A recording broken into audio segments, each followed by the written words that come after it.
Hi everyone, मैं हूं सुधीर और आप सभी का हमारे चैनल पर स्वागत है।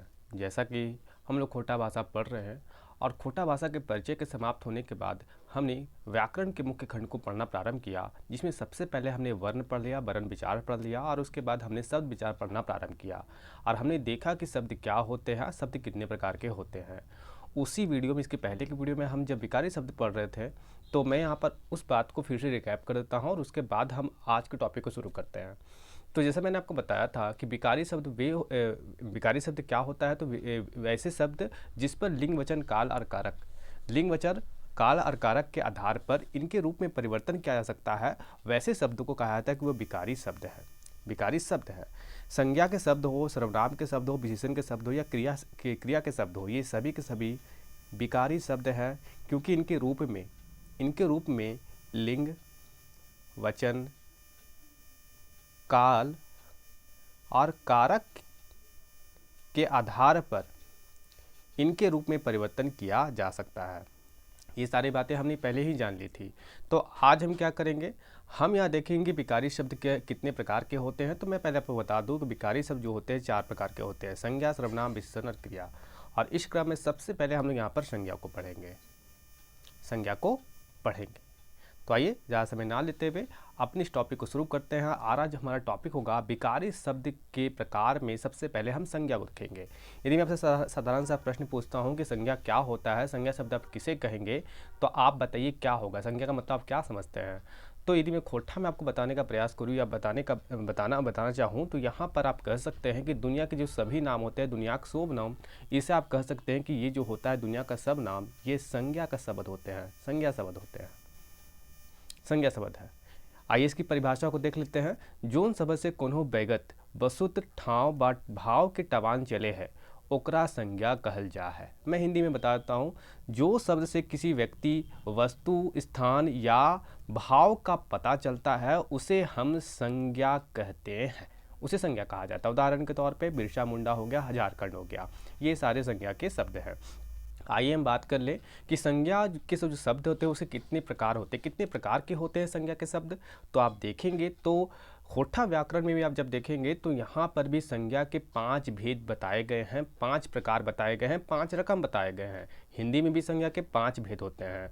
इसका मतलब क्या हुआ, इसका अर्थ ये हुआ कि कुछ संज्ञा के शब्द व्यक्ति का परिचय देंगे आपको, कुछ जाति का आपको बोध करवाएंगे, कुछ आपको द्रव्य का बोध कराएंगे, मैटर का बोध करवाएंगे, कुछ समूह का बोध करवाएंगे और कुछ भाव का बोध करवाएंगे। तो हम यहाँ पर ये कह सकते हैं कि जो संज्ञा के शब्द वैगत का मतलब व्यक्ति का बोध करवाता है, हम उसे व्यक्तिवाचक संज्ञा कह सकते हैं, वैगतवाचक संज्ञा शब्द कह सकते हैं। जो जाति का हमें बोध करवाए, जो शब्द संज्ञा का जो शब्द हमें जाति का बोध करवाए, हम उसे कह सकते हैं कि वो जातिवाचक संज्ञा शब्द है।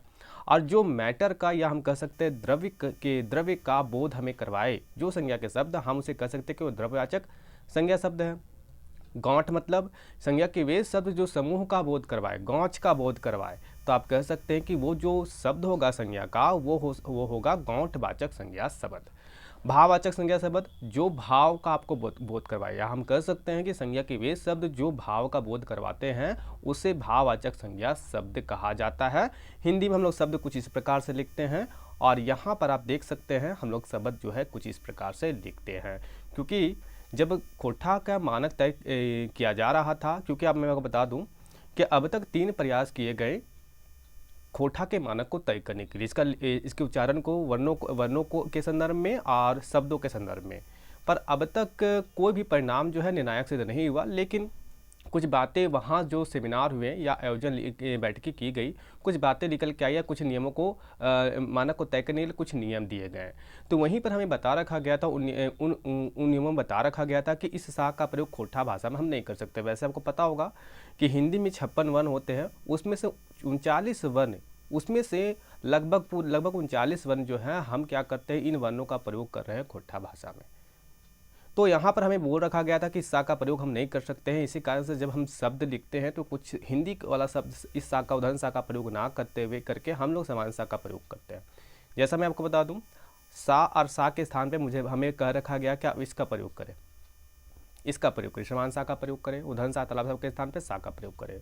आइए वापस लौटते हैं, यहाँ पर हम देखते हैं कुछ बातें आज भी जानते हैं। जैसे बातें स्पष्ट हो गई होगी, कितने रकम है, कितने प्रकार है संज्ञा के, 5। कौन कौन, वैगतवाचक, जातिवाचक, द्रव्यवाचक, गौणवाचक, भाववाचक। साधारण प्रश्न बनाएगा, आपसे एग्जाम में पूछेगा खोटा यहाँ पूछेगा कि बताइए संज्ञा कितने भेद करल गेल है। खोठाऊँ संज्ञा कितने भेद करल गेल है, तो 5 भेद किए गए हैं। सबके नाम आप याद रखेंगे। वैगत का मतलब व्यक्तिवाचक, जातिवाचक, द्रव का मतलब द्रव्यवाचक, मैटर, गौण का मतलब हो गया आपका समूहवाचक, भाव का मतलब आप समझते ही हैं। तो आइए हम देखते हैं यहाँ पर वैगतवाचक का मतलब क्या होता है। वैगतवाचक संज्ञा शब्द से आप क्या समझते हैं, इसे हम देखते हैं।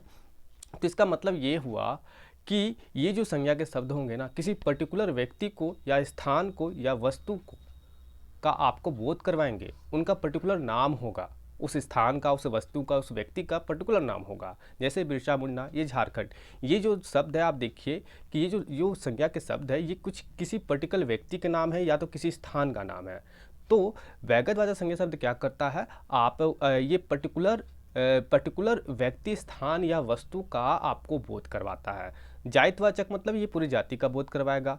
जैसे गाय हो गया, ठुंगरी हो गया, नदी हो गया, पहाड़ हो गया, ये सारी जाति का बोध करवा रहे हैं।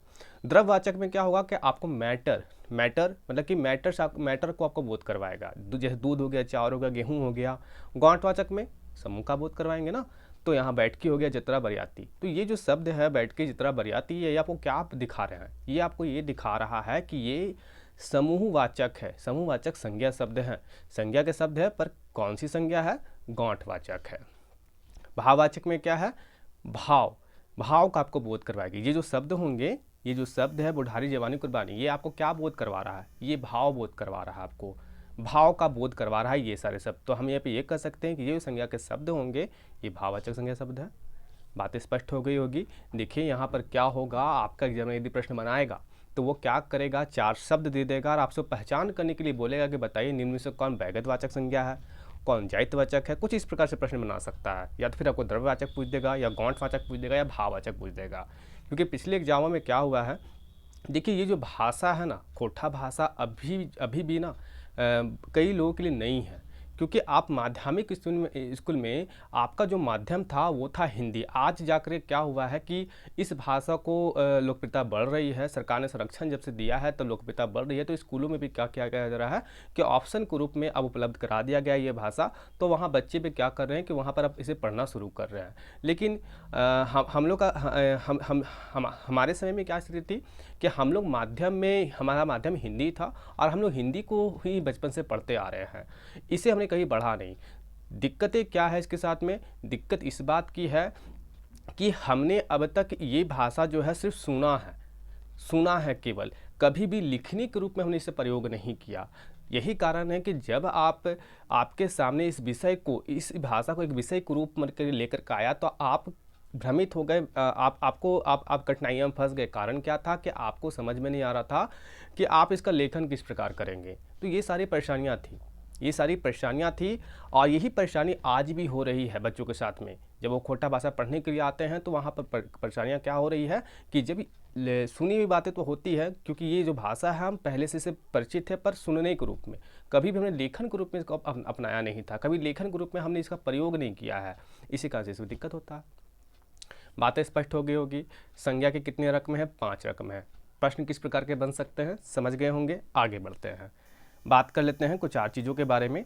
जैसे यहाँ पर एक प्रश्न हमेशा बना दिया जाता है, क्या होता है कि कुछ शब्द दे दिए आते हैं, जैसे यहाँ जबानी और कुर्बानी को आप देखिए, ये जो शब्द है ये भाववाचक संज्ञा है, ठीक है। अब यहाँ पर स्थितियाँ क्या होती है कि आपका एग्जामिनर क्या करता है कि ये शब्द दे देता है और आपसे पूछता है कि बताइए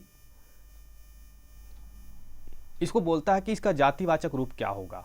4 ऑप्शन दे दिया जाएगा और आपसे पूछेगा कि इसका जातिवाचक बनाइए, इसका जातिवाचक का सही उत्तर का चुनाव करें। कौन सा ऑप्शन जो है, 4 ऑप्शन जो रहेंगे उसमें से कौन सा सही है जो जातिवाचक को सूचित करता है। तो इस प्रकार का प्रश्न वहाँ बनाता है। तो याद क्या रखें, मैं आपको एक नियम बताता हूँ। जब भी भाववाचक संज्ञा शब्द को बहुवचन रूप दे दिया जाता है, तो वो जो शब्द होते हैं वह भाववाचक से बदल के वो बदल जाता है किसमें, जातिवाचक संज्ञा में वह बदल जाता है, तो बातें स्पष्ट हो गई होगी, बातें समझ में आ गई होगी, संज्ञा क्या है, संज्ञा कितने भेद है। और साथ में एक नियम को और भी हमने देख लिया कि यदि किसी भाववाचक संज्ञा के एक वचन रूप को यदि बहुवचन रूप दे दिया जाता है तो वह जातिवाचक संज्ञा शब्द में बदल जाते हैं। बातें स्पष्ट। तो अगले वीडियो में हम क्या करेंगे, हम संज्ञा की लिंक को देखेंगे। तो मिलते हैं अगले वीडियो में, तब तक के लिए आप सभी का हमारे साथ जुड़ने के लिए बहुत बहुत धन्यवाद।